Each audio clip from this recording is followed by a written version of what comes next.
She doesn't even go here! I'm bi, actually. Excuse me. Could the ugly, untalented gays please report to the principal's office? Hi, I'm Kurt Homo, and I'll be auditioning for the role of kicker.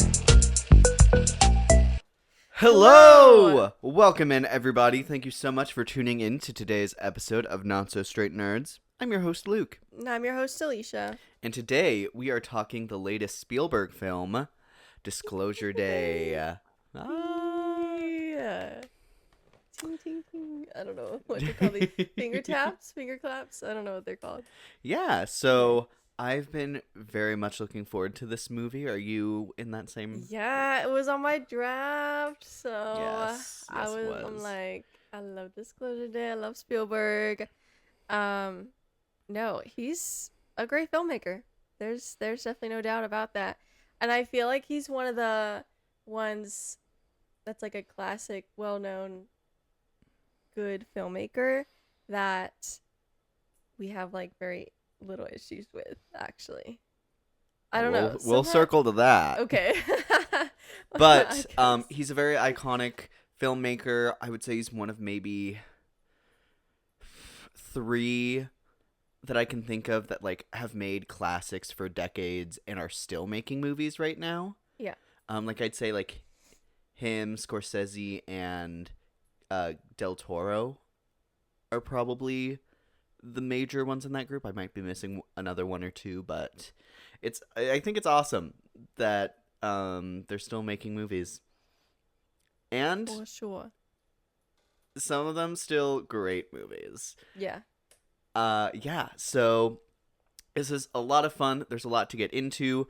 Before we get started diving into Disclosure Day, how are the vibes? Give me your vibe check. Vibes? Pretty good, except I have beef with Apple.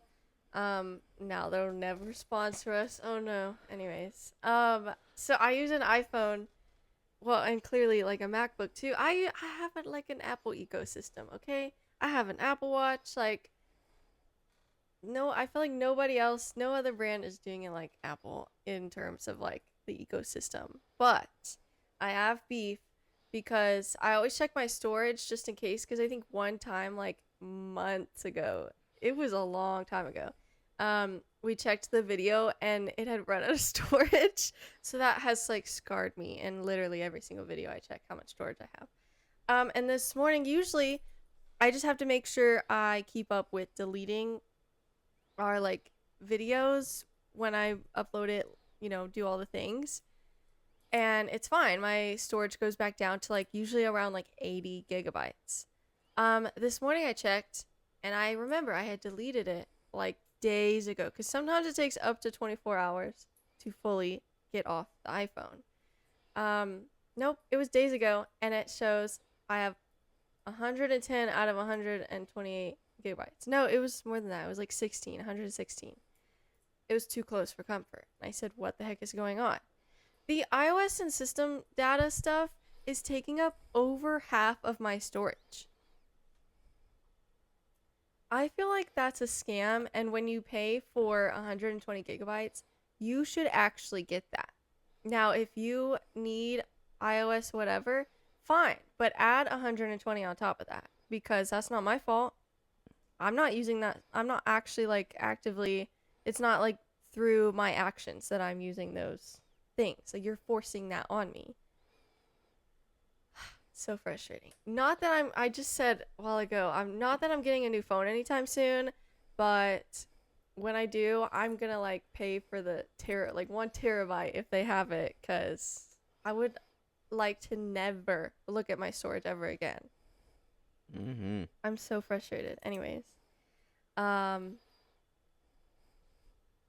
yeah, those are my vibes. Other than that, it's okay. I feel good. I feel like I almost always have a headache when we, like, the mornings that we film. I don't know why, but this morning I don't. So, yay. Per? Anyways, mini yap session over. What about you? I am chillin'. Me and Cole went to go see this movie last night. Mm-hmm. It was a vibe. I feel like we had the perfect watching a movie in a small town experience, because right behind us was two older ladies watching the movie, Aw. and they kept being like, "Oh my gosh, do you think it's aliens?" And like just having little Oh, like they're so not cute. super loud, but like we can hear because we're right in front of Yeah. them. Their little commentary is like, "Oh, this is scary." No, I feel like usually I don't really care that much if it's like older people or children that are yapping. Like I love to see a kids movie. Like I'm excited for Toy Story 5 to see the kids be like, "Oh my god, it's Woody." Like I love that. I don't care that they're talking in theaters. I'm happy that they're happy. They're young, like they'll grow up and like whatever. They're vibing with the movie and I love that and they're creating a good atmosphere. So, I love when that happens. Yeah, indeed. I think there's a fine line. I think throw Yeah. out comments that are not like super loud are like I think they can be more charming than Oh not. my gosh. Speaking of, I was watching Legally Blonde a couple weeks ago, like the musical live, somewhat local to me, and there was the scene where Elle and Warren break, like, or no, when he tries to get back together with her after everything that happened. And everyone in the we had a good audience for the most part, except for this one dude. Everyone was like, "Oh no!" Like they had the appropriate. They were a vibe. We were like, "Absolutely not, girl." And then this one guy, I have no idea what he said because I was several rows back, and he was like probably the second or third row, like to the side. But he had like a sentence long thing that he said to the point where the actors like paused and like laughed on stage a little bit. But like awkward. I have no idea what he said. Could have been good. It could have been bad. Like I have literally no idea. But like throw out like or whatever. That's fine for that scene. But I don't care what you said, even if it's like supportive of her in that moment. That's too long of a thing. That's too long of a comment. You're not in the musical. Mm-hmm. Please be quiet. Like I can't. And also you're a man, so I'm just like shut up. This isn't your moment. Anyways. Sorry, this made me think of that. I watched Disclosure Day with my dad, which was fun. We watched it in a theater with a bigger screen, and I'm like, see, I love the little small town vibe sometimes, but I'm like, this is how movies were You're meant like to be heartbreak seen. could feel great in a I place know like this. it's not. It wasn't even. Disclosure anyways. could feel great in a place like this. Ugh, I'm like, this is the vibe. They like they bring you stuff. Like it's so good. I need a theater like that. And it has reclining seats. I need our theater to get reclining seats like yesterday. Yeah. Anyways. So, Disclosure Day. First let's talk maybe a little bit on Spielberg. Well, Heard of the guy? First, I feel like we should. Well, yeah, I guess we could do there is going to be spoilers for the movie. But we could talk a little bit about Spielberg first before we get into that. Yeah. Overall thoughts? I mean, the GOAT, like, I don't know. I feel like he's like the filmmaker. I don't know. It's kind of like John Williams. It's like nobody's really doing it like him. Not the longevity, at least. Like, I feel like obviously we have some other great people. Like the guy, I don't know how to say his name, but the guy who did Sinners, and then he just did something else too, or he is doing something. Mm-hmm. The guy who composed Sinners. Anyways, obviously we have filmmakers, we have composers, we have people that are doing a great job, but we haven't seen the longevity of that yet. He has had such a longevity of really, really, really good storytelling. From all the movies that I've watched, like my top 10 are so good. Like my top 10 is like 4.5 stars and up. That's crazy. And I haven't even seen all his films. So I'm like, that no one's doing it like him. But I am excited to see future filmmakers kind of step into that role eventually. That'll be fun to see in like real time. We'll get to grow up with that. So, I don't know. Appreciate the past, celebrate the future. Absolutely. Yeah. He's a very in the past he's been a very like him and James Cameron have done a lot to like increase how productions are made, like specifically in like visual effects. Yeah. I think they're very, there's a word I'm looking for, but like they're always trying to improve how directing is done in movie making across like the industry. Revolutionary changes. Yeah. And I think it's super cool. Yeah, and you know, I feel like this might be controversial, but I want to make it clear that I really like Christopher Nolan in a lot of his films. But I feel like people talk about him as if he's like, oh, this is going to be a big spectacle, like this is so well made, no one's doing it like him. I disagree. I feel like him and Spielberg both, I feel like I'm going into this movie expecting like a cinematic moment. Like this is going to be big and iconic, regardless of box office, regardless of critic reception, like whatever. Because I mean, I think of like Interstellar, that everybody loves that movie, and yet critics didn't really treat it as you would think they did.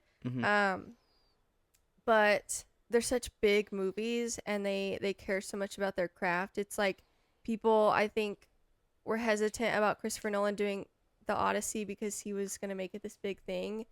That excites me, but I feel like that's what you expect when you think of these directors. And I feel like actually they're somewhat comparable. They still have their own styles for sure. Like there was several moments where I was like, this is such a Spielberg film. I'm trying to think. I think of maybe the scene with the little girl. I won't get too much into it. But the little girl, yes. I feel like that was very like Close Encounters of Third Kind, which is also an alien film.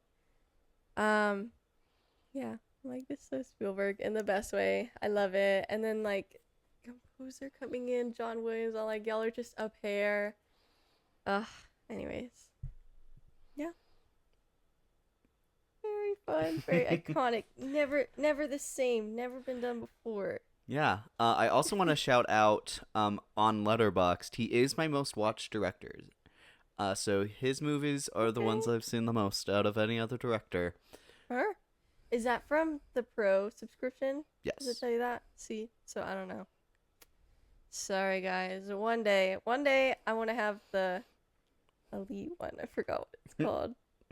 Pro, and I should know because everyone talks about. Anyways, it's fine. So now we're going to start going into the movie specifically. So now, spoiler warning, we will be talking spoilers on Disclosure Day. It is in theaters right now. You can go and see it, and we both recommend it. So, For sure. You've been warned. So, expectations for Disclosure Day. Mine were pretty good. I will say I feel like I realized recently that perhaps I'm not the biggest alien movie fan. And what I mean by that is like, I feel like kind of like what I sometimes feel about war movies is sometimes they can be repetitive.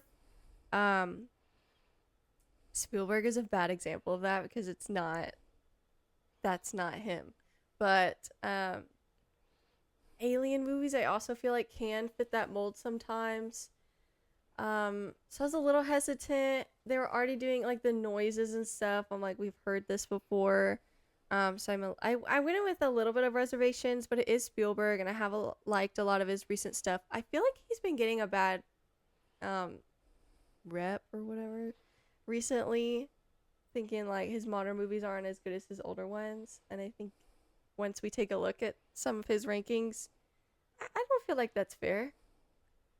I mean, I get it. You have like Jaws and Jurassic Park and Indiana Jones, and then, like what can compare to that? But I think he's had some really good films recently. So I wasn't really worried about that. I had a great cast. It looked great. I think what really helped my excitement was, I know at some point you had said it felt like in the most recent trailer they had shown too much, and a lot of people had that thought. I will say there's one shot that I wasn't aware of. So that's why I was like, I don't know. So I didn't see it. So that I looked out with that. But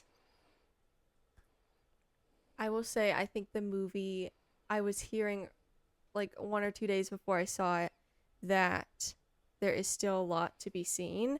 So I think that helped my excitement. Like, okay, I didn't see anything that I thought gave away too much, but even if I did, apparently there's still a lot of surprises. So I'm excited. And I've heard it from people who are sometimes strict about certain movies. So I was like, if they like it, I feel pretty good about it.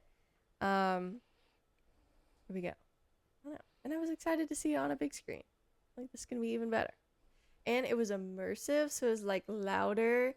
Like, so excited. I'm gonna be in the movie. So, Yeah. what about you? I was very excited about it. Was it the last Spielberg movie in theaters, West Side Story? Or The Fabelmans. The Fabelmans. That was like 2022, I believe. Yeah. But that one I didn't see in theaters. West Side Story was the last one I saw in theaters. I think me as well. So I was very excited to see someone who I think just is so good at making movies on the big screen. Yeah. I was very excited about that. I think the cast is phenomenal.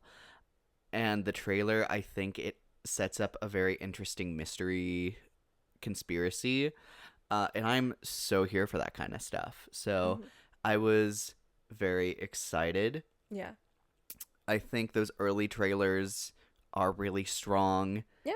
And then, unfortunately, I did see those later trailers that reveal too much about the third act. And I'm like, guys. No, it was, I guess we're in spoiler territory. It was the shot of, that I had seen people complain about, was the deer turning into the alien. That was so cool to see in theaters Yes. for the first time. I'm really glad I didn't see that. I saw that on social media afterwards, and I was like, they showed that? I was shocked. And it's such a cool shot. They showed that, and then also in that last trailer, they show one of the archival videos of like a straight up UFO coming out of clouds. And I'm like, guys, whoever made this trailer need doesn't to. understand the point of this movie. No, and you didn't need to. Like, based off the thing that happened with Emily Blunt's character, like, we know this is an alien movie.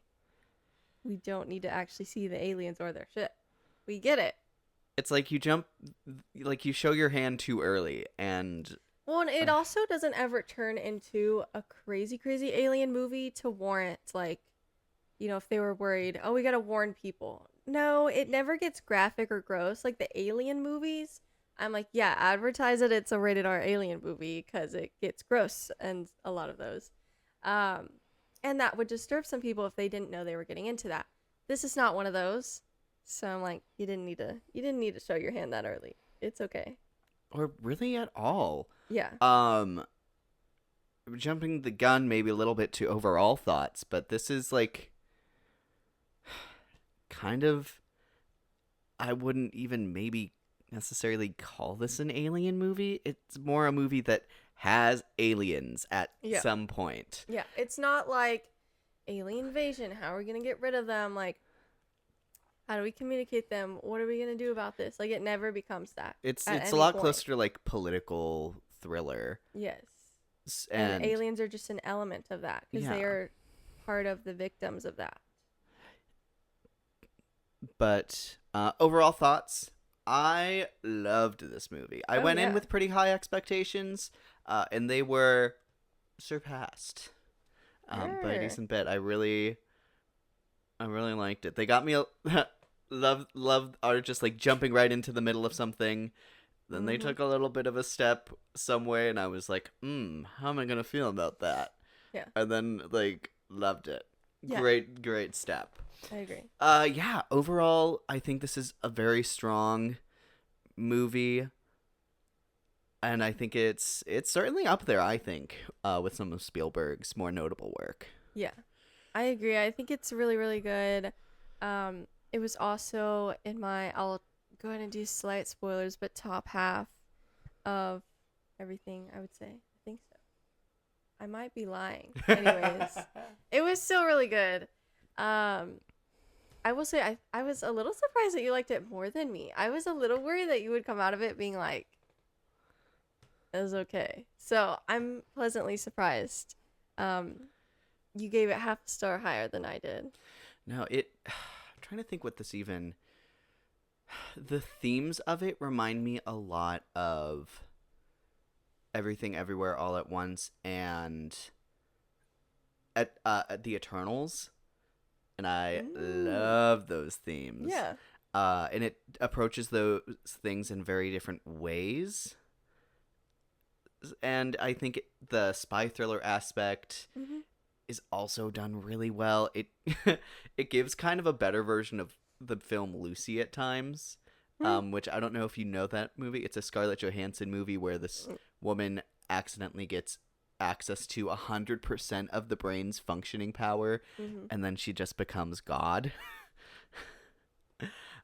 So, yeah, this was very fun, and still, I think, surprisingly grounded, and I think also very heartfelt. This is a movie that is, I think, it has a really great message in the center of it, and the story surrounding that message is also super compelling and interesting. Yeah. So I think through and through, this is such a great time, and I think it's a very meaningful end product. I agree. I think it's interesting too. Multiple people have kind of thrown these ideas out that this feels like a film, despite obviously all like the phones and stuff. It feels almost like a film from like 20, 30 years ago.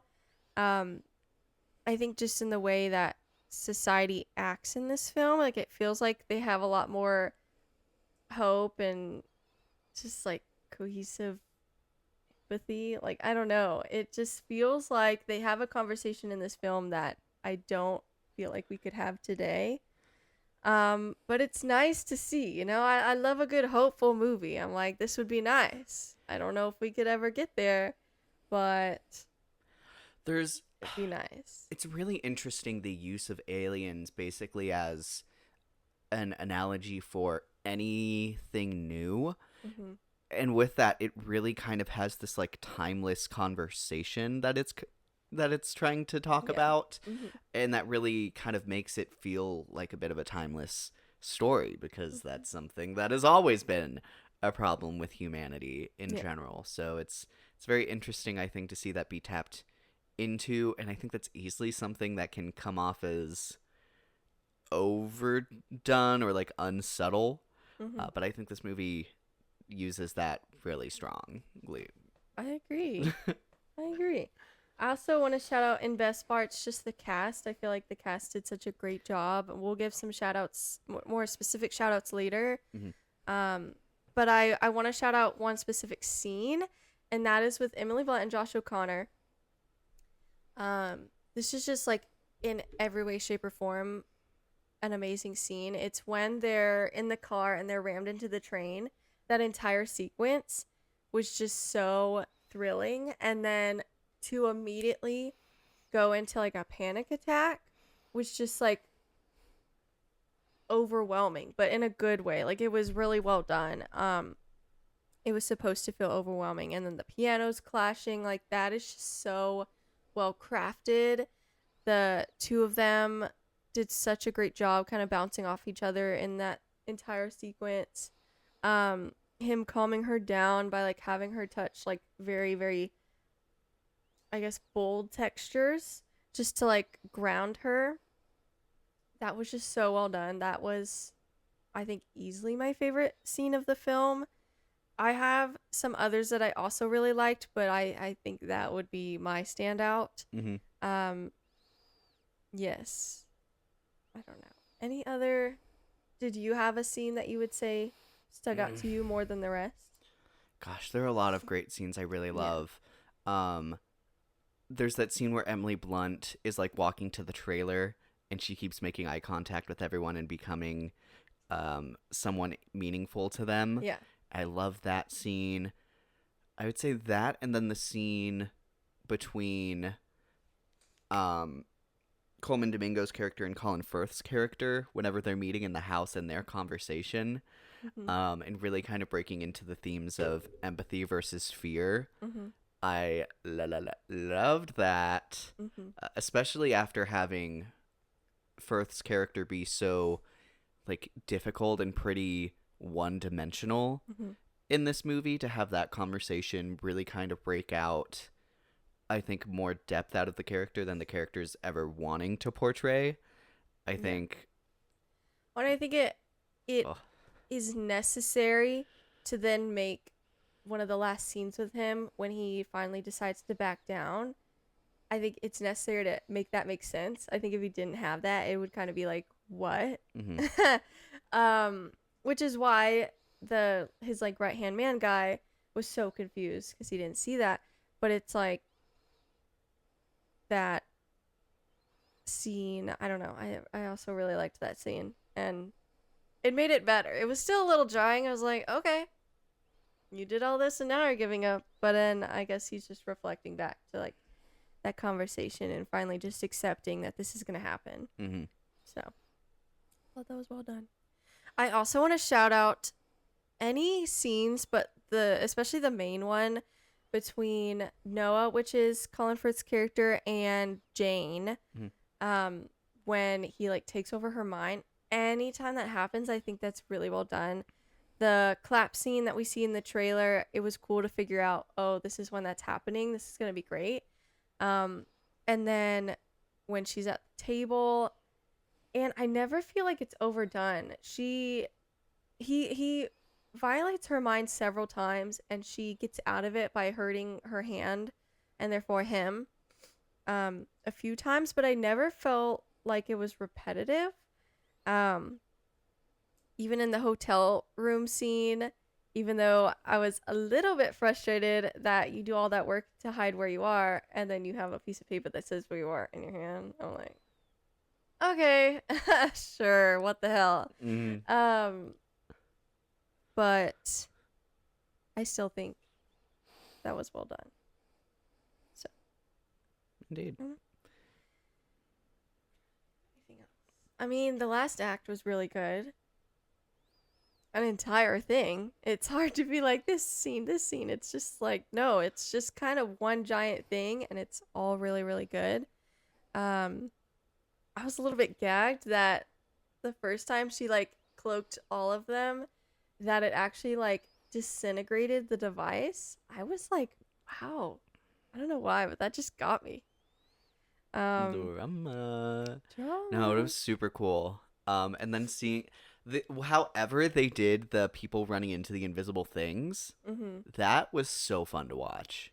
Oh, it reminds me of, I think yesterday I saw a scene of Jack Quaid doing, did you see that as well? Yeah. He was showing how to act as if you're fighting someone invisible, and he did such a good job at it. And someone shouted out that, a lot of girls get possessed in movies, but low-key, like, somebody get him to be possessed in a movie because he would do great, and I agree with that. I'm like, wow, he kind of killed that. And I wonder how much of that was maybe practical VFX stuff versus just the actors. I'd be very interested in behind the scenes of that. Like, if they come out with a DVD of this with, like, behind the scenes stuff, I'm like, please, I will buy that just to watch that. Yeah. And then one more thing that I was remembering that I wanted to shout out was the like themes on religion. Ooh, they like, I loved the line where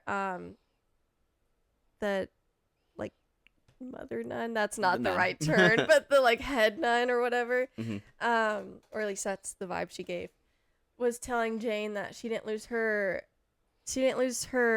belief in faith or whatever, but she lost her belief in people. Oh, that's crazy. Yeah, that hit. I was like, wow, okay, I'm gonna think about that for a while. Okay. No, it's interesting. Whenever I was really into the movie, they go right into it, which I really loved. Yeah. And then they kind of played the catch-up game, and they used Jane as a great kind of conduit to be like, so here's what you're missing. So what the hell's happening? But they get in, she gets everything shown to her, and then she starts talking about how people can't handle this and leans into the argument of faith. And that I did not super expect, even after we were in a nunnery. I was like, No, I had my reservations too. I was like, okay, what are we doing with this conversation? I'm now as concerned about this movie as I have more than I have been before. 30 minutes into this movie. And I was very interested to where they were going to go with it. I think it was interesting that right after she kind of raises those objections, after demanding the truth and answers and having been kidnapped by the people who are also following her argument, he like very explicitly is like, and I don't trust you with these right now. And I'm like, and you know what? So valid. I'm so glad he took that bag. I was like, thank you. I'm like, if you leave that bag right now, I'm gonna be pissed in this theater. So, but I was very nervous, and then to have that go straight into the whole like mind tap, I was like, okay, there's a lot of weird momentum here on Jane, but I do ultimately love where they kind of explore that, and that I think is very Eternals, and it's very existentialism, and like more spiritual than any specific religion, which I think is a great choice.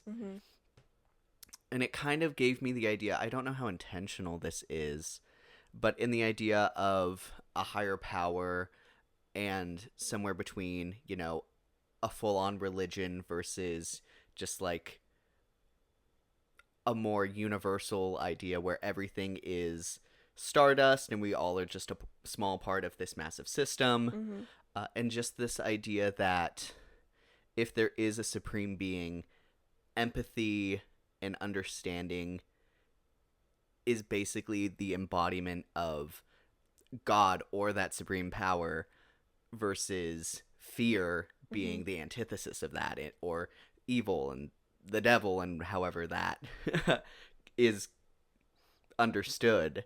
And kind of seeing that be like the core of this movie was a very interesting element. So bringing that up from a very religious aspect, I was like, hey, you kind of with that. Yeah, I agree. It was a little bit like, okay, we're going with this, but then when they actually go somewhere with them, like, okay, I like it. I also want to shout out again with the head nun, the line, "Why would he create such a vast universe and leave it only for us?" Now, this was in the trailer. And as someone who's gonna see this movie and every movie ever that comes to our theater, pretty much, I actually would have really liked to hear that for the first time in the theater. But I understand from a marketing perspective, like that is such a good line to put in, to kind of also give the hint to, like, aliens. But I think her lead up into it, like, it still, even having known the line was coming, it still hits. That actress. This movie is full of people who have great line deliveries and like really grow upon the roles that they're given. I will say the only thing that I maybe would have liked to explore more with that entire conversation was I like that she made Jane realize what she lost belief in, which was people. I would have maybe liked to see something that gave her more hope and inspiration for people's responses to, like, justify why she ended up changing her entire mind on everything. Obviously she does come around and she gives them the device that they need to help expose everything in the end. So she does come through. I just kind of wish there was maybe a little bit more of a bridge in that gap there. Like even just the smallest interaction would have been nice, or observation of something human, like, oh yeah, people can be good, I think would have been nice, rather than just, oh, I lost my faith in people, let's go save them. Because that conversation with the nun is very, because the exact line is like, we are the embodiment of his love on earth. And so basically it's almost like she's getting validation from her belief in a higher power, that this belief is like validated. But I agree. I think it is missing an element to really bring Faith back to humanity for her. Yeah. Like, great that you recognize that. Why are you so drastically changing your mind now? Because that's a big deal. I mean, it's a very drastic choice to put your full belief in humanity or not. And we've seen that you lost that faith, so why are you getting it back now? I don't know. Maybe someone will talk about that more. I don't know. I'd be interested to maybe listen to some other like podcast thoughts on this, to see if they discuss that. So, I will say, maybe jumping a little bit to cons, but my major con to this movie really is Jane. Not the actress's fault, but it feels like I think there's a decent amount of her story that was left on the cutting room floor. well, she's just like not. She has the great scene where her mind is overtaken, and that's all great, but then she's like not in the movie. It's so little of her character for what seems like such an important role. I mean, she's the one who brings the device that is the only reason they're able to do this. Yeah, so it's she starts out you know. as like an exposition device for the audience, Yeah. and then she becomes a major source of conflict when she gets jumped. And then she's really a non-character, which I think is, considering also that she's representing kind of the religious understanding of humanity in this movie, it feels weird that she takes such a back burner, like less than halfway through, or maybe about halfway through. Yeah. I don't know. Anyways, agree. back to pros. I think the directing is really cool. Specifically, I really love all of the shots like in the fake house set. The lighting looks really cool in that. Like, it casts really great shadows. And I think it's just so cool. I also think the whole flashback scene and like the animals, I actually love that they look just a little off. I think that really adds to the effect that they're trying to go for. Yeah. The eye shot, so good. I also, the invisibility thing was all cool. Anytime they used it, I was like, car scenes were fun. About as close to action as we get in this movie. Ooh, I love the changing of the eye effect whenever someone got jumped. Thought that was so cool. And man, they did it with Hugo once. And I kind of wish they did it a little bit more because I think they both had brown eyes, which would have made the difference a lot harder to tell, which I think could have had an opportunity to be like gagged because you couldn't tell like you could with Jane. But that's just nitpicky. It's whatever. It's not really a con. It's just like a what if kind of thing. Yeah. I'm also gonna jump and say, Emily Blunt, the actress that you are. People are like, what? I didn't know she could act like this. You people weren't around for A Quiet Place. I'm sorry, that birthing in the bathroom tub scene. I've been on that train. Thank you very much. Dude. Anyways. And also, I continue to be astounded by people who were not fans of her performance in The Smashing Machine, when I'm like, she's like the reason to watch that movie. Yep. At times, this feels a little bit similar to that performance in like the kind of grander things if that this she is does. how we get credit for that, like if this is how she gets credit for that, then I'll take it. Surely. Okay. Yeah. No, but she's insanely good here.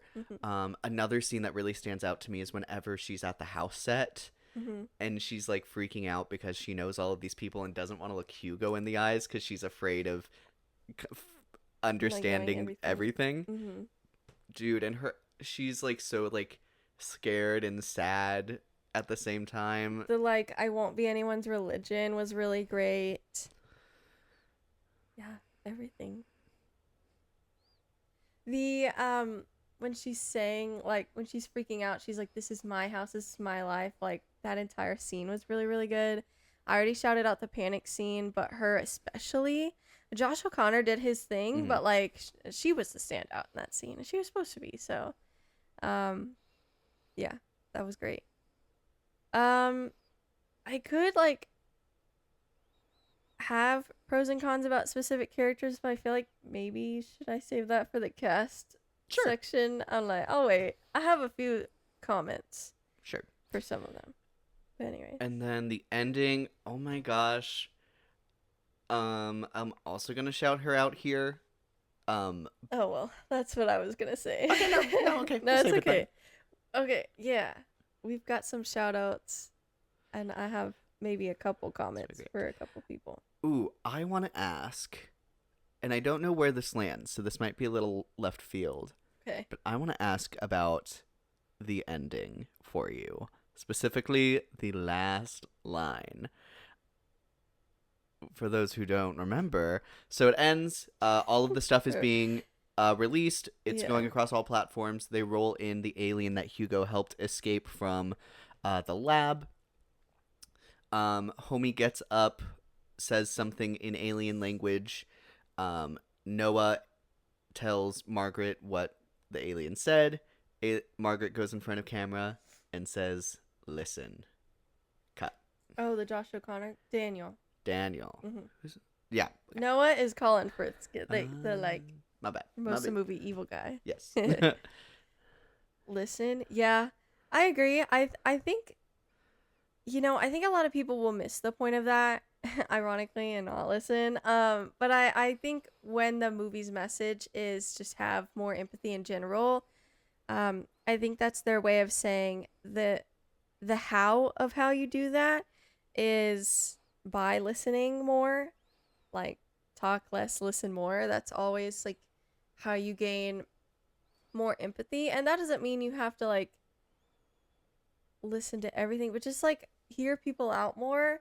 I think of something I saw recently. The Euphoria finale just finished, and everyone was sad about a certain character. But then Cara Delevingne, I believe that's how you say her name. She's the girl who played the Enchantress, and she was in like Paper Towns and some other stuff. Okay. She's a model. Yes. Anyways, so she had to open up. She was on, I think it was Call Her Daddy, actually, another podcast. She was talking about how a while ago she was struggling with addiction, and the comments were pretty nasty. And I think that's really disappointing, because I think that's kind of what the message of this movie should be, is like to listen to people more and just have more empathy. Like, just because obviously addiction is bad, yes, duh, everyone knows that. But like, if you're not gonna have empathy and hear these people out, then what's the point of acknowledging that it's bad if you're not gonna like help them? And like, I don't know. So that's just one example I think of when I think of that message. Just hear people out more, have more of an open mind, be less of a bitter person who finds a problem with everything that you don't understand. Like, it's okay to not understand something, but that doesn't mean you have to hate it. Mm-hmm. Yeah. Yeah, and I think this movie a lot of represents people- that really well. Yeah. Just like I think they do a lot of effort to show that it's really like fear is the main antagonist of this movie. Mm-hmm. And then it's combated with empathy and understanding, and it is. Yeah. I love me an empathy movie. Yeah. Huh. But yeah, also super loved the ending. Yeah, I agree. Very abrupt, but I think very impactful. Mm-hmm. Alrighty. I think that's all of my major pros. Now we can get to cast shout-outs. You want to go with yours? Surely. Since it's the same one. We agree with it. Make sure I get her name. Courtney Grace as Yes. impactful news anchor at the very end, last like 20 minutes. Yes. I don't know what she's actually credited as, if she's credited as anything. I had to Google Disclosure Day news anchor to find her, but I wanted to because she did such a Oh, absolutely. I think her performance here, and she is responsible for really kind of representing humanity's taking in of this information, and she does that so well. You have someone whose job is to relay such big news, and as soon as you see her having to move away from like a North Korean military situation and like going towards these like videos and footage, and how she like starts out confused at what's more important than what she's already talking about, and then it goes into this like big thing that is changing the world, and you see her come to like realize how big of a deal what she's doing is. Yeah. And the way she's like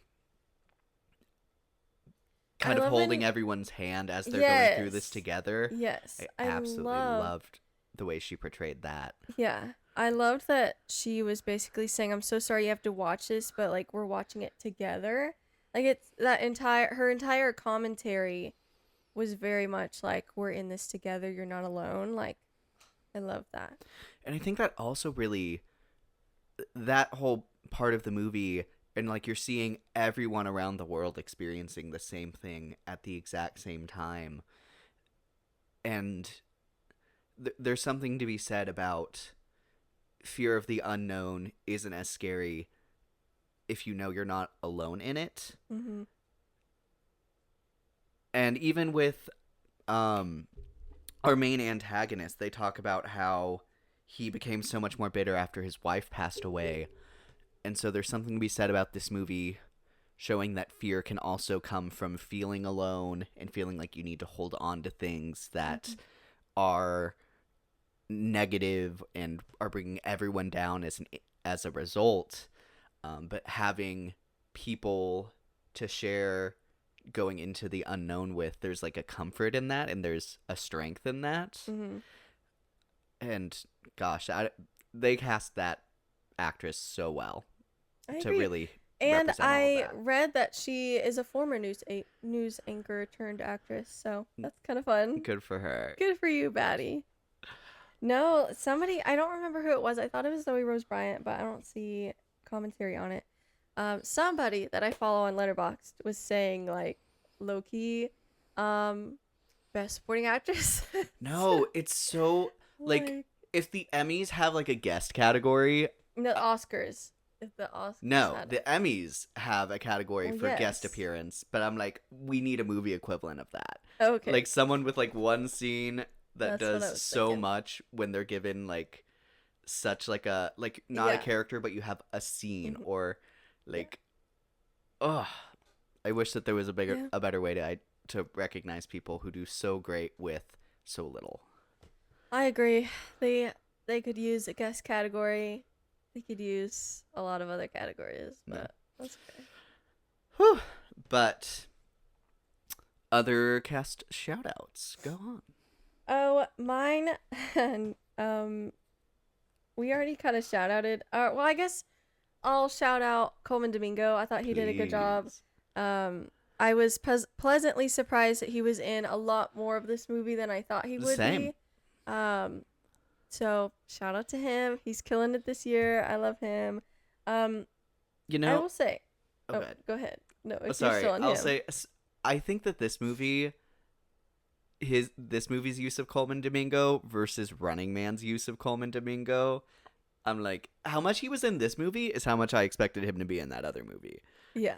So I was a little scarred, but he's so great in his dynamic with Daniel and with Margaret. I think is so, their dialogue is so interesting because he knows that they know things that they don't realize that they know. Yeah. But he's still, even though he's not giving them answers, he's still such a great like calming presence to them. Yeah. It's a fascinating balance.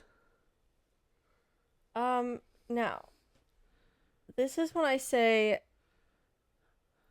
first I'm going to start with Wyatt Russell. Please. He didn't have a lot to work with, but also didn't really care for his character kind of at all. He was kind of annoying. I don't know. I feel bad because I don't really blame him. Like, I think he does a good job. Like, he's done a good job in some Marvel spaces. So, again, I don't really say, like, that's on him. But I just think his character wasn't meant to be big. But it was just, like, annoying and maybe in it a little too long. Like, I get why he showed up at the end. In it too long to continue being one note. Ugh. I don't know. It's like the apartment thing is one thing. I'm glad she eventually left him because I'm like, thank you. I was ready to stop seeing this guy. So, I feel like I've seen Wyatt Russell play this character like 10 times already. I need you to play like a nice character, honestly. Like, I I want really to see a change of pace. like, I understand them casting him because he does this role, but like at this point, it's like I'd be curious what this role would have looked like with someone else, and if that would have felt like something I haven't seen before. Like, there's just so little nuance to it. I do think it's very... Their dynamic when they're leaving the hospital is really funny. The phone and it's scene still a was funny. $600 phone because you didn't hit it. Yeah. No, and I actually... It reminds me when she says the line, to Daniel. She's like, I've actually been handling this really well. I'm like, yeah, if only your boyfriend was handling it as well. I get so annoyed. Like, I get it. Okay, if people just like out of the blue start talking about aliens, I'd be like, you're pranking me right now. I get it.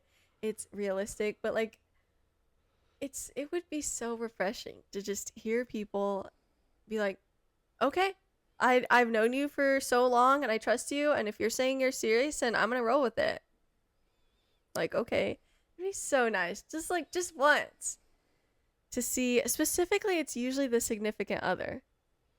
That's why I think in like Scream 6, the boyfriend, when she's like, I have to do this alone because like you could be Ghostface. Like, because her like boyfriend, used to be. So he's like, I get it. I'm not mad at all. Like, that was so refreshing. I'm like, thank you. Because what do you mean she just had a boyfriend that turned out to be Ghostface? Like, please don't get mad that she doesn't want you there. Just in case. I'm like, thank you. Boyfriend of the year, honestly. I need characters to be chill more often. But I will say within this movie, he's supposed to... Everyone who's not, like, the main cast is meant to be representing someone who's not understanding things correctly. Even Jane, like, she wasn't taking it seriously until she was shown the videos that are, like, can't deny that. Mm-hmm. So... But I also think... I really think it's the Wyatt Russell of it all. I think he does, like, the stressed out bit really well. Yeah. But the moment it stops being funny, it's just like... The moment, like, oh my gosh. They honestly picked probably the perfect time to leave him. Like, the second he was calling the hospital, I was like, we can never see this guy again. I'm done. And then she left, and I'm like, thank you. And the little kid was the one that was funny. Hey, tell him I love him, but I left him. Because he's not being a real one right now. And here's my controversial take. And I'm not saying he was bad at all. Josh O'Connor. Mm-hmm. I feel like I saw a picture of movies he's been in. Like History of Sound, The Mastermind, Challengers, Wake Up Dead Man, this, La Camera, which I haven't seen that one, but I've seen all of his others that they had in the picture at least. And I do feel like he is starting to have similar character type or similar performances, more rather. I don't know. It's hard because it's really good. Like, it works. So I don't want to complain, but also I do feel like sometimes it might be getting repetitive. I don't know. It's not like a full complaint, which is why I didn't say it in the cons. More an observation. More an observation that I do feel like we're starting to see similar performances over and over again. Again, they're very entertaining. Like In Cinderella when he played a rat, turned human, and unfortunately, perfect casting. no, Anyways, I continue. think somebody asked him about Ratatouille the other day, and he got really mad at them because I think it was Ratatouille that they were talking about. But they were like saying, "Well, don't you want to?" Or I don't know. They were pressing him in a weird way about a movie that doesn't even exist, and he was just like, "I'm tired of being asked this." And I'm like, I get it. Yeah, I don't know. Just an observation. I would say I haven't seen a ton of his movies. Like I haven't seen Emma's probably the biggest one that I'm missing that I'm really wanting to see. But I would say this is like a standard role for him. Yeah. I think it does go very on, like if you put all of his characters together into one character, I feel like this is very close to what that is. Yes. But I will say his character in Challengers and Wake Up Dead Man, I think they're very different from this. I just feel like he has a very similar, like, Certainly Challengers. almost, like, charm. Challengers was fun because he was sometimes like like everyone was like an anti-hero in that movie, basically. No one was like a good person in that movie. So I thought that was fun. Wake Up Dead Man, his like character on paper was very different, but I still feel like he brings a charm to his characters no matter what. And that's what's similar to me. Not necessarily his characters, but just like the vibe of him. Mm-hmm. I don't know. Just an observation, not necessarily a bad thing or shade or whatever. Definitely not a con in this movie. I think it's good in this movie. Margaret was clearly supposed to be the standout anyways, and she was. I don't know. Just a thought. Anyways. Colin Firth. And what the hell else have I seen Colin Firth in? Oh, he was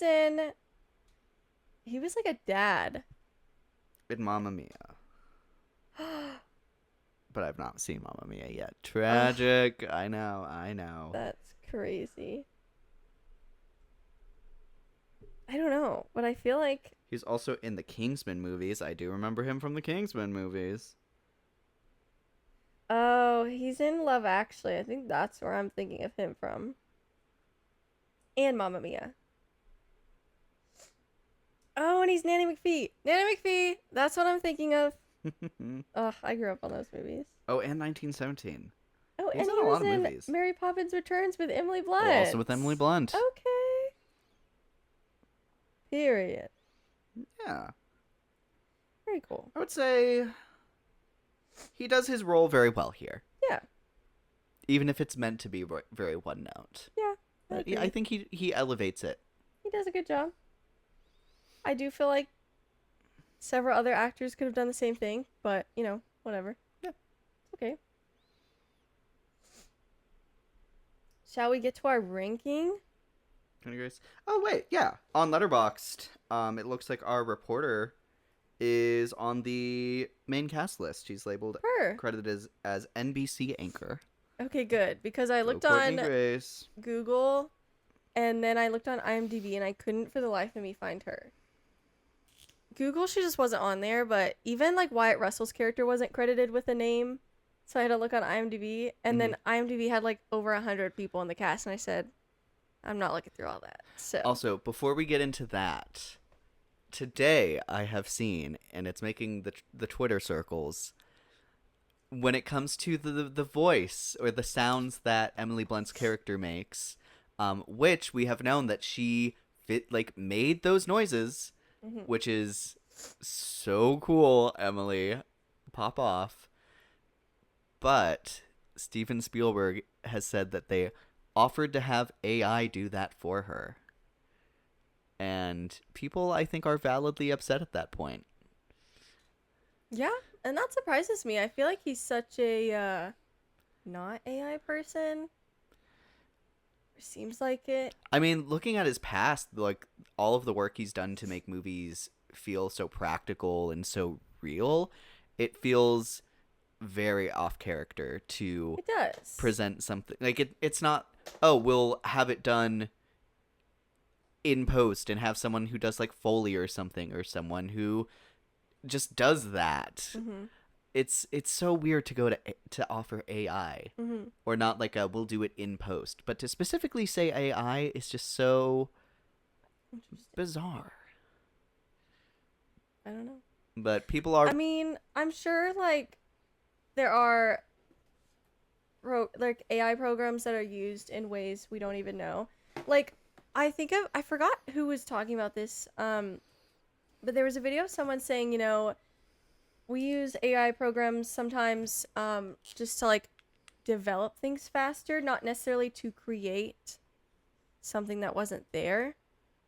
And I feel like I don't know. I'd have to look into this before I take more of a stance on this, but I feel like just from an outside perspective, it would probably be okay if it was used in a way just to like take something that already exists and just develop it faster. Like if you were trying to like download something and it just made it download faster or whatever, more efficiently, I don't really see a problem with that because I don't feel like any art is being stolen within that. well, but just, even if specifically looking at this case, but yes, this case, if it is what it sounds like, because then that then legitimately that takes away her means ability to they're even be nominated creating for stuff. something that wasn't there, and I feel like that's weird, because then it does exist. They're taking someone's voice or sounds from something, and stealing it, and using it for this, and that's where I have a problem with AI is when it's stealing people's art.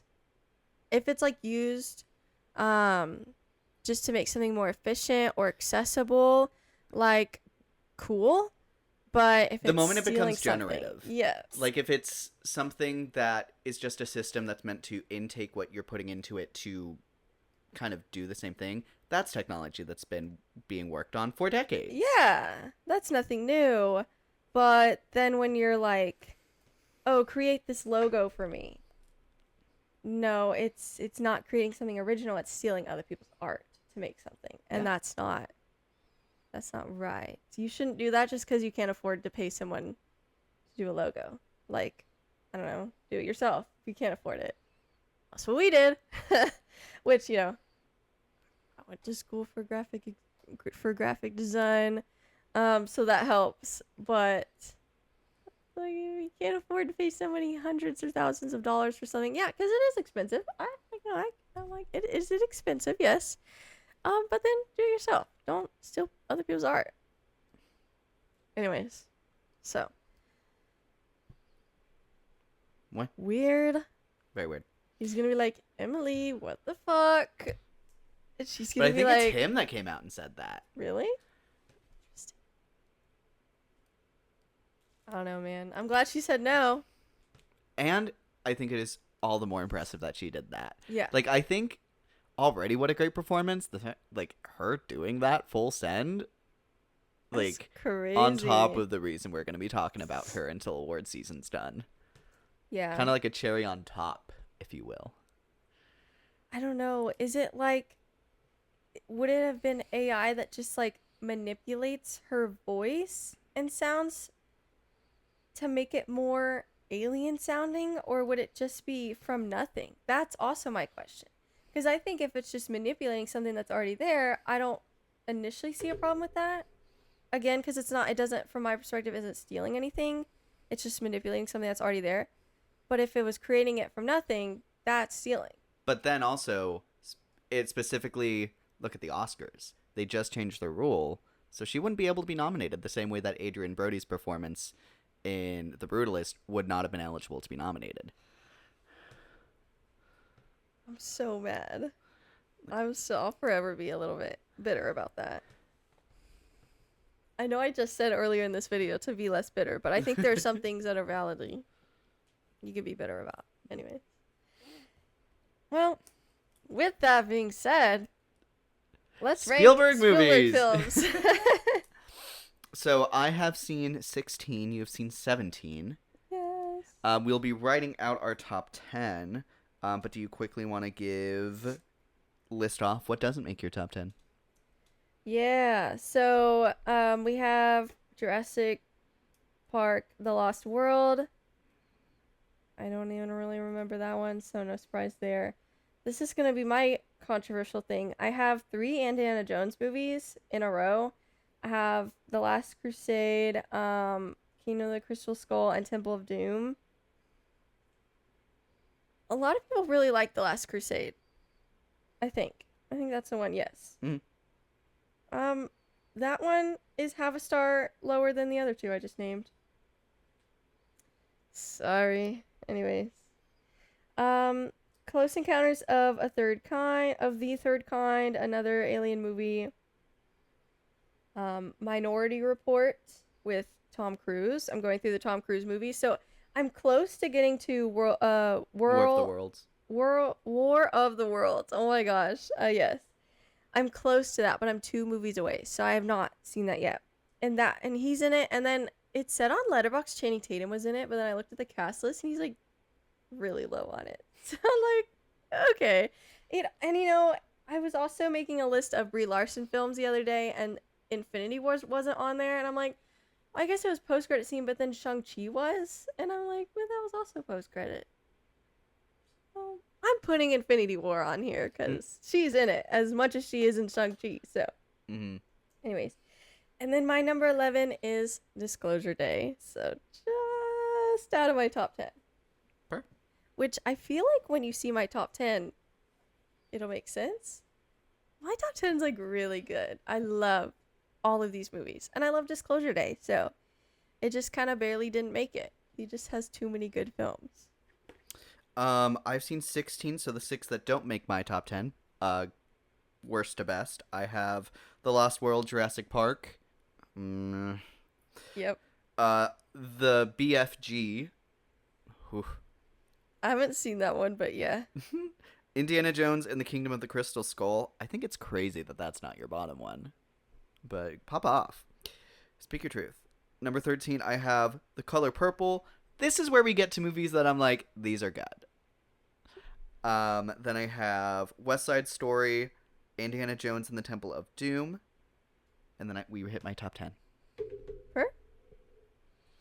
I guess I'll start us off. My number 10 is The Fabelmans. Yes. This was one I watched, I don't know, like 4 or 5. We're about to find out. Of his films in like the last week or 2. This is one of them. I'm so sad I did not Is that the first time you watched it? Yes. I'm so sad that I did not get to see it in theaters because I feel like this was so good. And I finally get to put context to like several of the memes of Michelle Williams in the theater. The one where she's like reacting and the husband looks at her and she looks at the other guy. I'm like, oh God. Sis, I feel like you gotta reel it in a little bit. Good in this movie. No, she was. But also the kid in this movie was so good. I'm like, what else has he been in or going to be in? Yeah, I thought it was really good. My only real thoughts are, and I don't know if this would be controversial or not, but when they get to the school, I feel like I didn't vibe with it as much as I did the first half. Because the first half was so like family oriented, getting his first camera and then filming the train scene, him and his mom's relationship, him and his mom, like she hits him for the first time, I guess, and only time from what we know. That was dramatic. Like, ow. When he had the hammer, I'm like, ow. I just know how much that hurt. And then him making his films, showing his films, like that was so cool. And then I feel like it becomes a little bit more character based. It has a shift when he gets to the school because he doesn't fit in as much, like a lot. It goes, I would say on that part, I would say it goes more from like a exploration and like the love of film and how that develops into his life, and then it goes more into maybe like a slice of life almost. Yeah, and a look into this character, which is interesting. I didn't hate it. It was just a change. It was just a shift. Sure. So it's okay. Yeah. What? What? My number 10, tragically, I have AI, artificial intelligence. And now I need to watch that to see. Jude Law's in it. And Oh, Jude Law's great in it. I love Jude Law. Yeah, it's about this family that gets a robot kid after their son dies. And then they decide that they don't want him anymore. And so then they abandon him in the woods, and he's trying to go off to go find the person who made him. That's so sad. It's very sad, but it's a really cool movie, because then there's just like other robots that are just like out, and then people do things with lost robots. It's the visuals are so cool. Yeah. I'm gonna say there's a shot of the moon, and oh my gosh, Steven Spielberg in the moon. Oh my god, in Disclosure Day at the very beginning when they have the Universal logo and then they have the moon of his company's logo come in as though it's orbiting the Earth and then come into shot. Oh my gosh. Whoever decided on that, give him a raise. That was so cool. Okay. One of the best title card transitions ever. Somebody did one. They were saying like the next Mad Max film, they should have, I think, Universal, because they have the little globe, and then they can zoom in on one of the more like brown looking parts and transition to the desert. I'm like, wait. They're like, I did this in like 10 minutes on my computer, and I said, wait, this eats. Like, they don't even have to do it more professionally. Like, this looks so good. Universal does Copy-paste. really fun things with their logo. Like, I think of the Wicked, and it was like all old timey. Yeah. So fun. I think Disney sometimes does cool stuff too. Selectively. I wish they did it more. I think there are a lot of opportunities that they miss. When they do it, it's fun. My number 9 is another one I just recently watched, which was Ready Player One. This was so good. I know this is a book, and I don't plan on reading it from what I've read, because the main character icked me out a little bit in this movie, and I find out he's more of an ick in the book, so I'm like, okay, won't read that. Is this a game though? No. Is this ever? I feel like I mean, I'm kinda there's surprised by that. There are like headset chat rooms, which is kind of the equivalent, but there's not like something this crazy. Oh no, not this advanced. The closest I've seen is that there are chat rooms where you can just make your avatar anything. And you can like jump between a bunch of pre-made rooms and like walk around and talk to people there. But yeah, we're not there yet. Interesting. I thought it was really good. I thought it was fun to see Olivia Cook, who plays Alicent in House of the Dragon. I love her everywhere. I love her in every world. No, even when Alicent is obviously like annoying in that show, I'm like, but Batty, you're eating right now. I love the show she was just in. I forgot The Girlfriend? what it's called. Yes. Mhm. She was great in that. I'm like, you're a star, and also red is your color. And I'm glad that you discovered that early on, because I don't think she is a natural redhead. My girl, you are, though. You are now. Spiritually, you are a redhead. Yes, you are now. Dude, you wear wigs. No, she did such a good job. The action, the Yeah. visuals. Visual, good, like everything was so good. I'm like, okay. Yeah, I feel like you helped me have high expectations for this, and I feel like they were met. So there we go. What? At my number 9, I have Indiana Jones and the Last Crusade. I was a little surprised watching this one, that I was like, huh, okay. But Indiana Jones, Harrison Ford, still classic, still pretty fun. Having the Nazi girl cry over the burning of books, I'm like, well, girl, when you're a Nazi, you don't get to cry to me about it. crazy. No. But his dad, I thought was really funny. I don't know, maybe on a rewatch, but that's just what I had rated it. I don't know. I haven't watched it since any of those movies. I haven't watched since the latest one came out. Mm-hmm. So I don't know. That's my truth right now. My number 8 is E.T. E.T. is such a special place in my heart because I feel like growing up, I liked this movie, but I didn't appreciate it because I wasn't into film as much as I am now. I mean, I always film was a big part of my life growing up just because my dad watched so many films and that was our thing to do together. But I didn't appreciate the craft for it that I later did. I think being in theater helped with that as well. But I had seen this before that. I had rewatched it for the first time after I've talked about a couple times on this show how I used to work at Disney, which also meant I was a 30-minute drive away from Universal, so I had a season pass. And one of my, if not honestly, my favorite ride, this is crazy, but E.T.,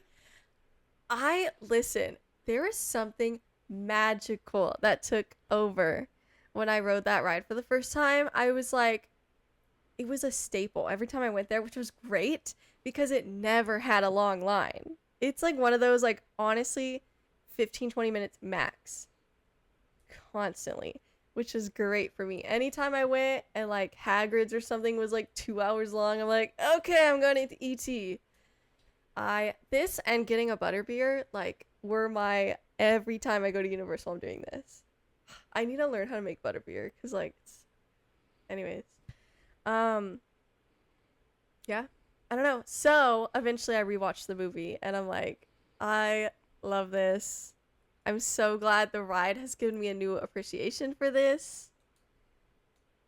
It's fun. It's fun to see Steve up there. Steven. Hey. He talks to you before the ride. I'm hey. Have you ever been to Universal? Mm-hmm. I've been on the ride. Yeah. Because E.T.'s supposed to say your name, but then it doesn't work. No, it really doesn't. I think I heard him say it once. But I was always a single rider. I always went by myself because no one ever wanted to go to Universal. I was okay, lame people. So I went by myself. And so then I was constantly switched around and oh, we need a single rider. So then and that's after they take your card, which reads your name. So then I almost never got to hear my actual name. I did once and it was so fun. But the smell of that ride, everyone talks about the smell on Pirates, which I get, but the smell on E.T., I love it. Oh, anyways, yeah. My number 8, I have The Fabelmans. This is one of the first movies I got on Apple iTunes, and dude, so fun to catch up on this. Mm-hmm. The performances, I think, are amazing. I think it does so much work to show how you fall in love with movies. Mm-hmm. Oh, so good. Everything you said about it, I basically agree with. So, I love a good film that's about loving film. I eat that up pretty much every time. Absolutely. So, yeah. Oh my gosh. I love the scene when I won't say too much on it, when he meets the, I don't know, hotshot director guy. Mm-hmm. I don't know if he's I'm so sorry. I don't know if he's a real name. I'm sure he probably is, and I'm just crazy, and I'm gonna get blasted for that in 10 years anyways. Or if he was supposed to represent somebody, but I actually love that scene. I'm I feel if this wasn't about film, I'd be what a jerk. But I'm I know, yes, but also I'm this is exactly how a lot of these conversations would go. And you know what? I would take it too. I would be if Steven Spielberg was a jerk to me, I'd be honored. I'd be okay. Thank you, sir. Thank you. No, he literally said thank you to himself. I'm that's exactly what I would do.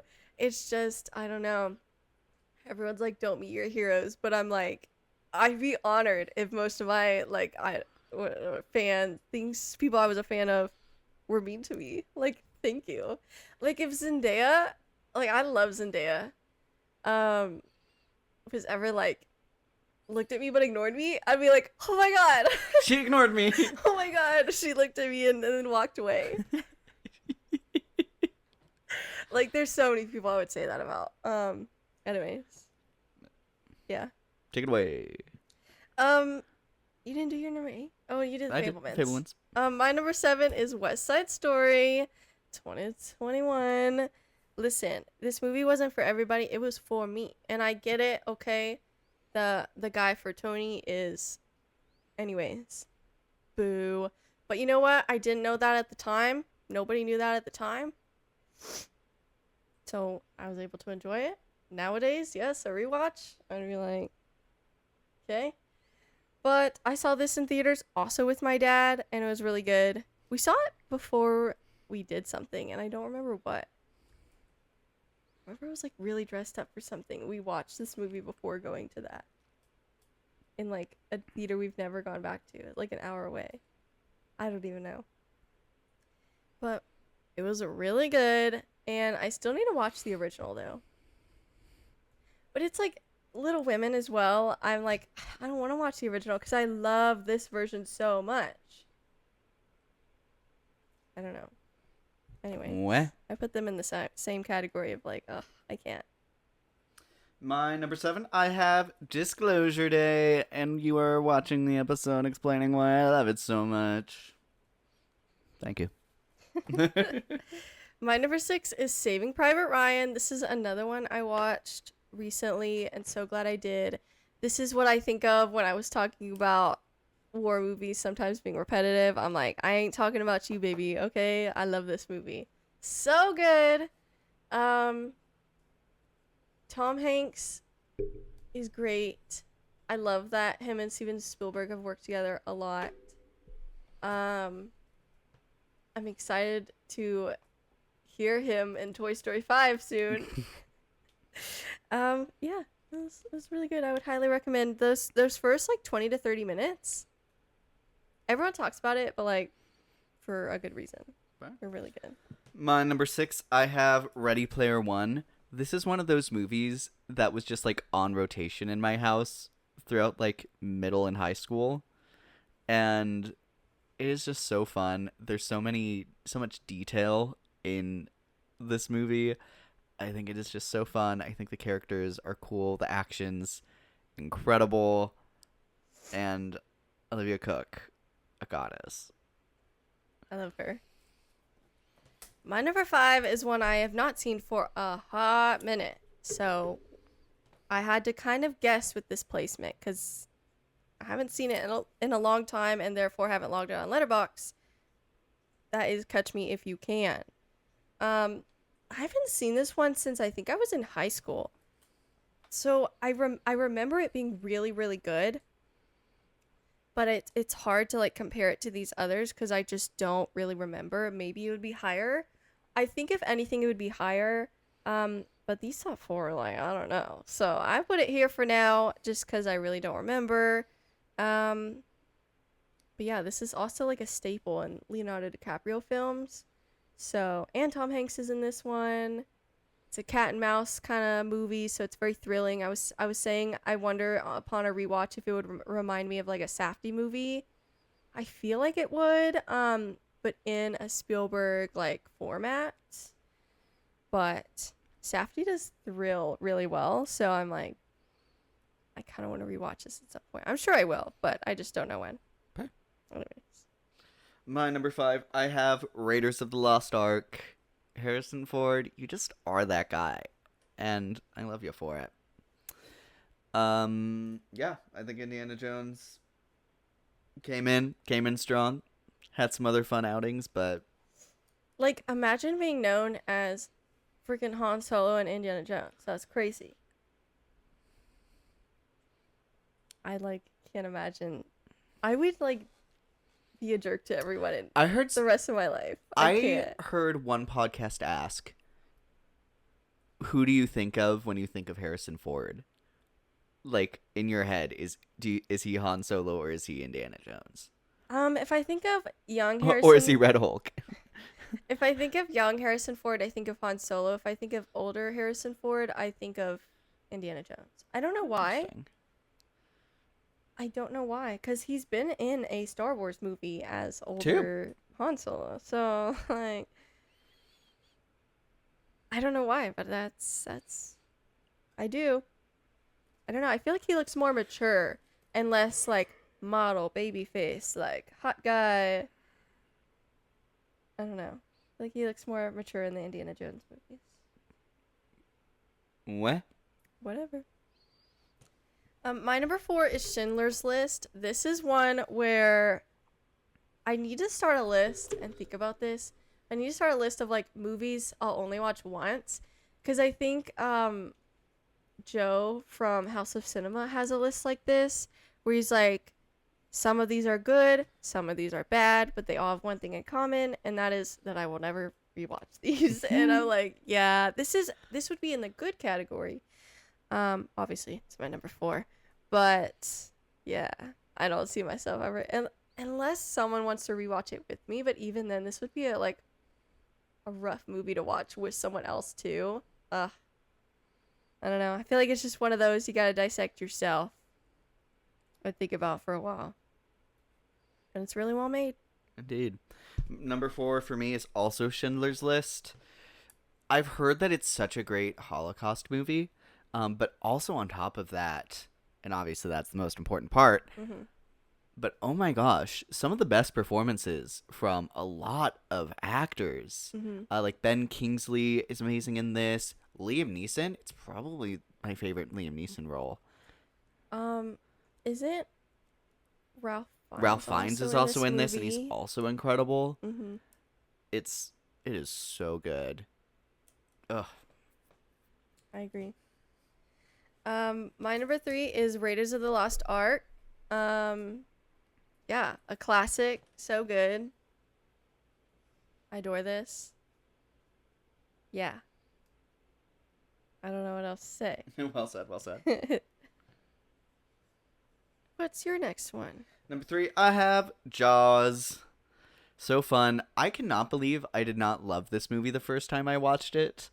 But we saw it again in theaters, and I'm like, oh my god. Please, like, if for some reason you didn't like this on first watch, like, please watch it on a bigger screen, because I feel like sometimes you may just need to appreciate it In the format it was meant to be viewed in. Yes. And luckily we got to do that. I got to watch this.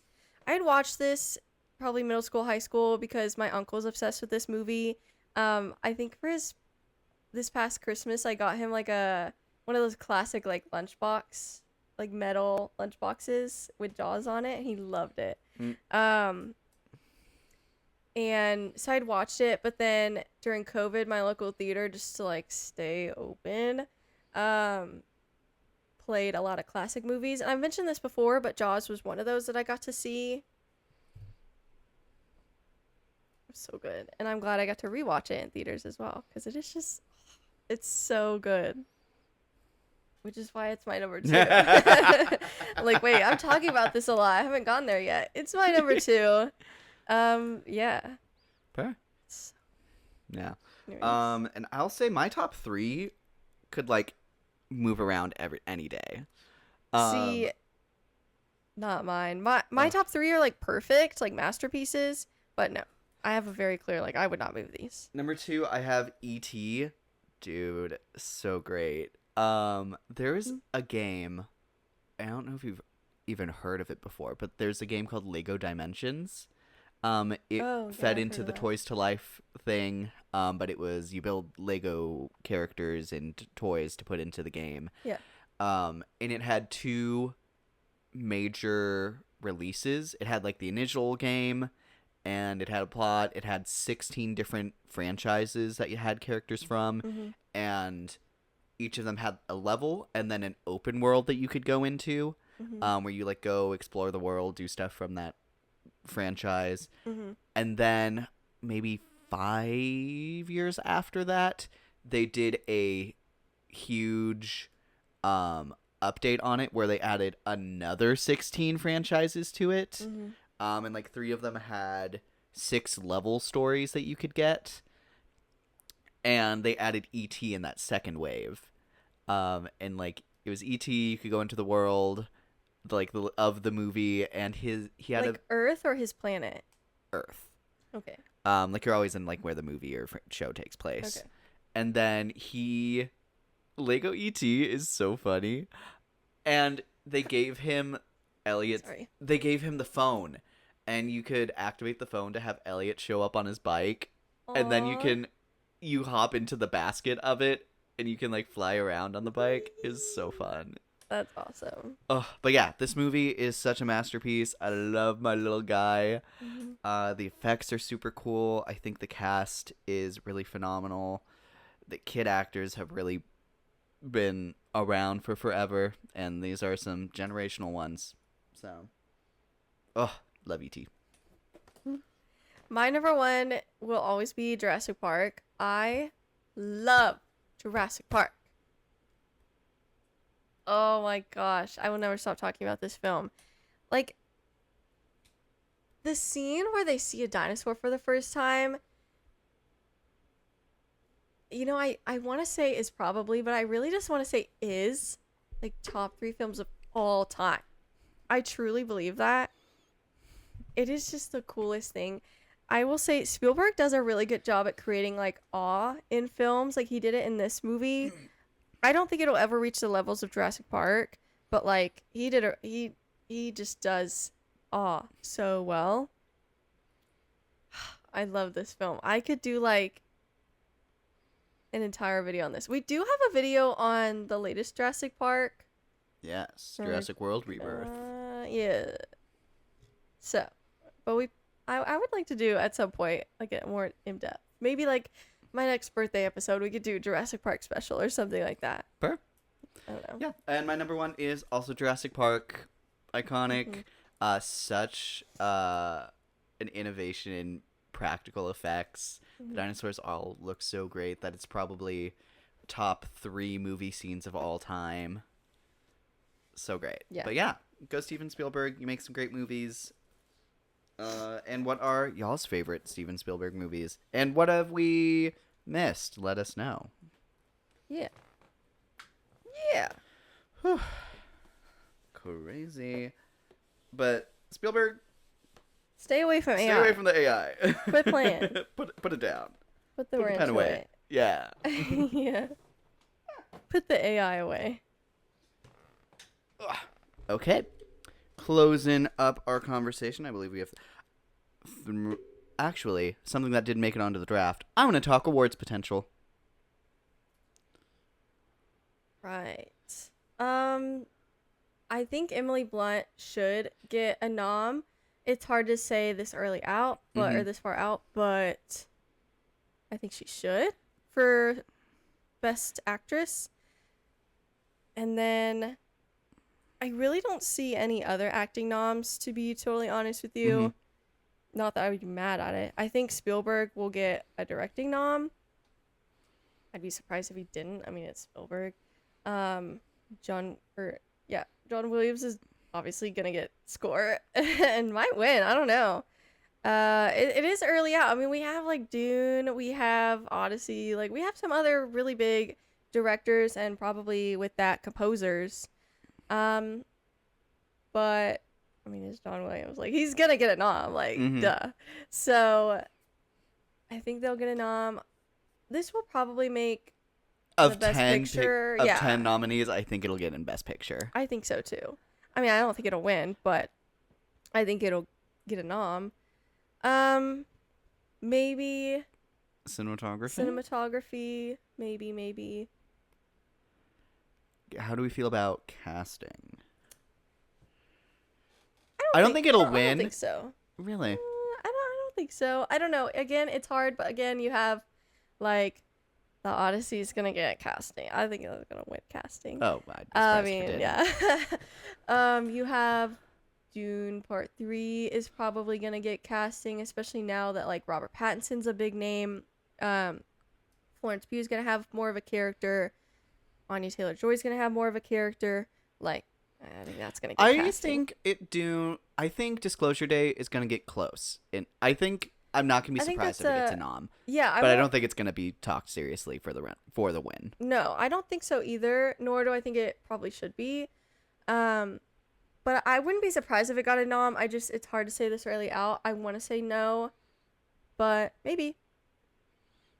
Perhaps. I don't know. They are also adding the stunt category this year. So I do wonder if I don't know how that's going to work, but they did have a lot of fun, what I'm guessing are stunts for the invisibility scene. So maybe. It's hard to Indeed, say. maybe. I don't even I'm know curious who to gets see- nominated for that. I feel like I can't even gauge what that looks like until we see what they nominate and like how they Yeah. highlight it. Yeah. What movies are they talking about with that?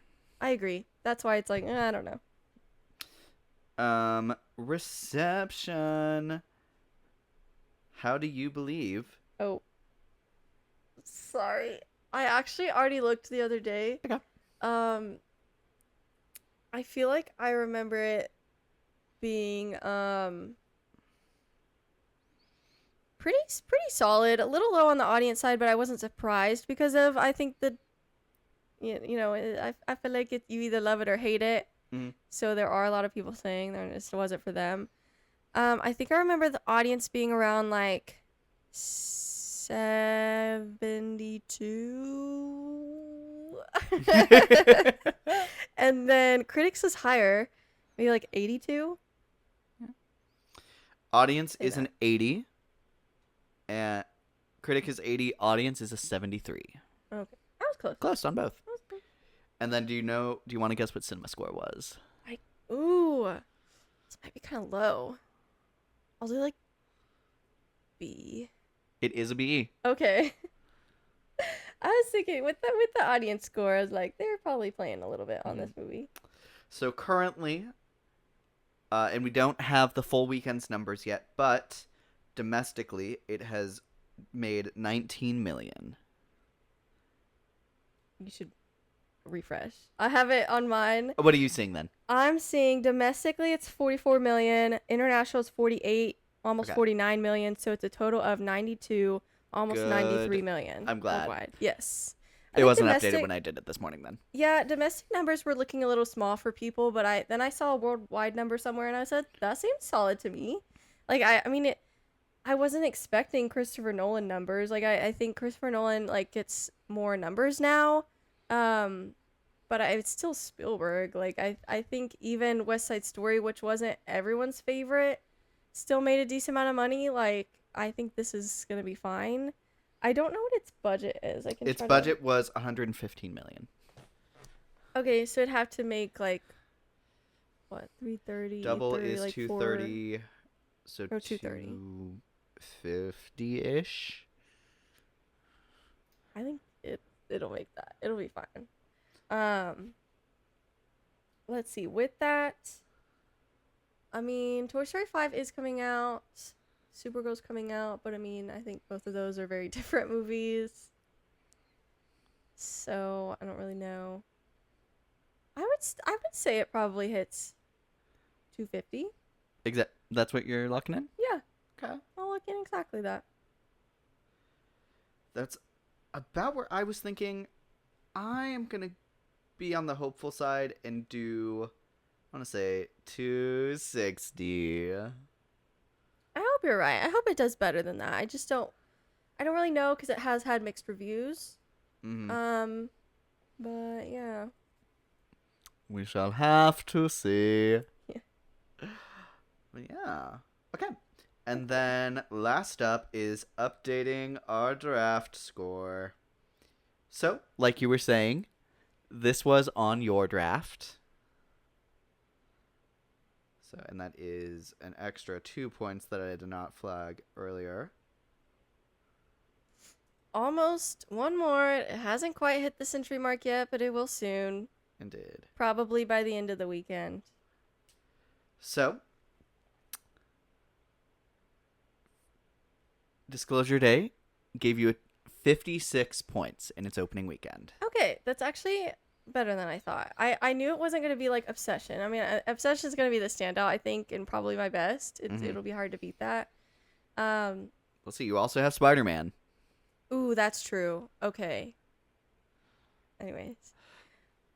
So But yeah, I feel like that's pretty good. I'm happy with that. I honestly was not this was one of mine. Like, I think this could go either way, and it is better than I thought. I actually, with people coming out saying like this is divisive, I was a little worried it would have lower scores. So I was actually pretty happy with the scores, even though they're not the best, but they're still positive.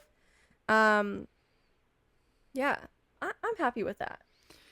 So, the other movies that you currently have points from, Mandalorian and Grogu gave you 65. Disclosure Day gave you 56. The Backrooms gave you 59. Obsession is still at 74, which is your highest and the highest of the draft so far. And Power Ballad is your lowest, which is 48 points.